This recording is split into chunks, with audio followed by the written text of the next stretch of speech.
Yeah, Gettner Drummond called on lawmakers here at the state capitol to pass a bill that mirrors SB 4 from Texas. It was passed last year.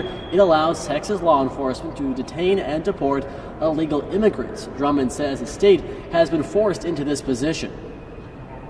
We need a mechanism to do the federal government's job. Attorney General Gettner Drummond says Oklahoma law enforcement are noticing a pattern when they raid illegal marijuana grow operations. We're constantly finding workers in the facility that are illegally in the state of Oklahoma, but are not violating any laws. So we refer them to ICE.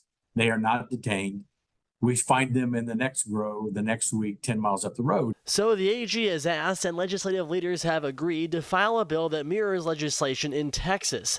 The bill allows all levels of law enforcement to detain and deport illegal immigrants. Republicans say they're on board, but Democrats, like House Minority Leader Cindy Munson, says it's not the state's job. I think everybody can agree that there are challenges when it comes to our border, and therefore we should be urging our federal lawmakers to come up with a bipartisan solution. Fair to say if this bill does get filed, you're a no vote?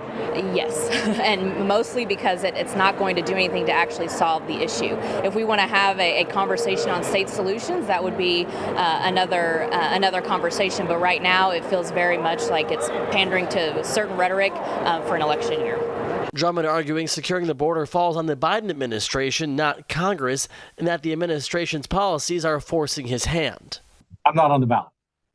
I'm not pandering. I have one oath to the United States and the state of Oklahoma, and that is to uphold the rule of law. No bill has been filed yet, so we haven't seen the exact language of this legislation, but we expect to in the coming weeks.